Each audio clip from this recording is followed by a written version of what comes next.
जब भी दुनिया की सबसे विशाल सुरक्षात्मक दीवारों की बात होती है तो लोगों के दिमाग में सबसे पहले ग्रेट वॉल ऑफ चाइना का नाम आता है। लेकिन भारत की अरावली पहाड़ियों में एक ऐसी दीवार मौजूद है जो किसी चमत्कार से कम नहीं। यह पत्थरों से बनी 36 किलोमीटर लंबी विशाल दीवार है। इसे the great wall of India कहा जाता है। यह दुनिया की दूसरी सबसे लंबी लगातार बनी रहने वाली दीवार मानी जाती है, जो लगभग 36 वर्ग किलोमीटर क्षेत्र को घेरती है। यह सिर्फ एक किला नहीं था, यह मेवाड़ साम्राज्य की इमरजेंसी राजधानी थी। जब दुश्मन मुख्य सीमाओं को तोड़ देते थे, तब राज परिवार और सेना यहाँ शरण लेते थे। समुद्र तल से लगभग 3600 फीट की ऊंचाई पर अरावली की खतरनाक पहाड़ियों और गहरी घाटियों के बीच इस किले का निर्माण करना लगभग असंभव था। लाखों टन पत्थरों को पहाड़ों पर बिछाया गया। लोक कथाओं के अनुसार शुरुआत में यह भूमि निर्माण को स्वीकार ही नहीं कर रही थी। दिन में बनाई गई दीवार रात होते होते ढह जाती थी। कहानी कहती है कि एक संत ने राजा से कहा कि इस किले की नींव तभी टिकेगी जब कोई व्यक्ति स्वेच्छा से अपना बलिदान देगा। एक व्यक्ति आगे आया और कहा जाता है कि जहाँ उसका सिर गिरा वहीं इस किले का मुख्य द्वार बनाया गया। हालांकि यह सिर्फ एक किंवदंती है, लेकिन असली चुनौती थी पहाड़ों पर इतनी विशाल दीवार को टिकाए रखना। इस पूरे रक्षा तंत्र को डिजाइन किया था महान वास्तुकार मंडन ने। उन्होंने बाहरी दीवार को 15 से 25 फीट तक मोटा बनाया।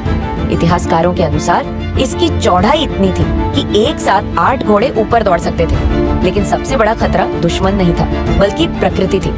36 किलोमीटर लंबी पत्थर की दीवार तापमान और भूकंप के कारण आसानी से टूट सकती थी। इसीलिए मंडन ने स्थानीय बलुआ पत्थर और खास इंटरलॉकिंग तकनीक का इस्तेमाल किया।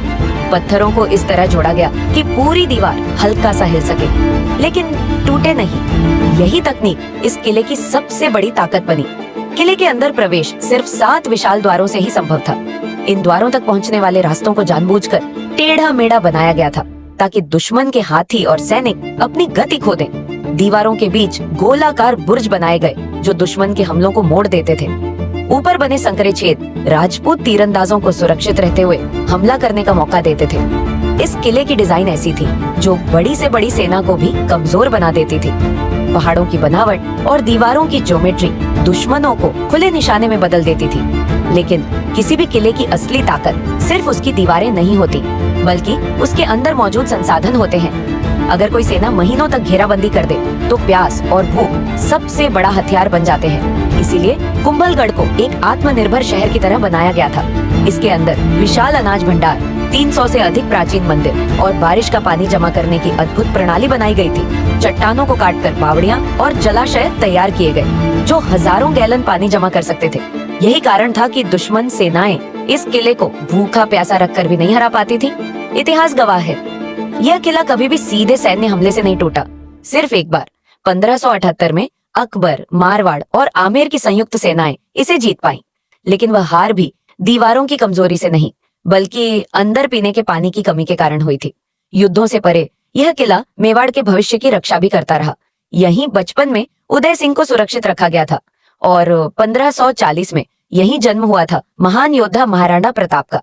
किले का सबसे ऊंचा हिस्सा बादल महल आज भी पूरी अरावली रेंज को देखता खड़ा है। सदियों बाद भी कुंभलगढ़ किला आज वैसा ही खड़ा है, मानो पत्थरों में लिखी हुई मेवाड़ की अमर कहानी हो।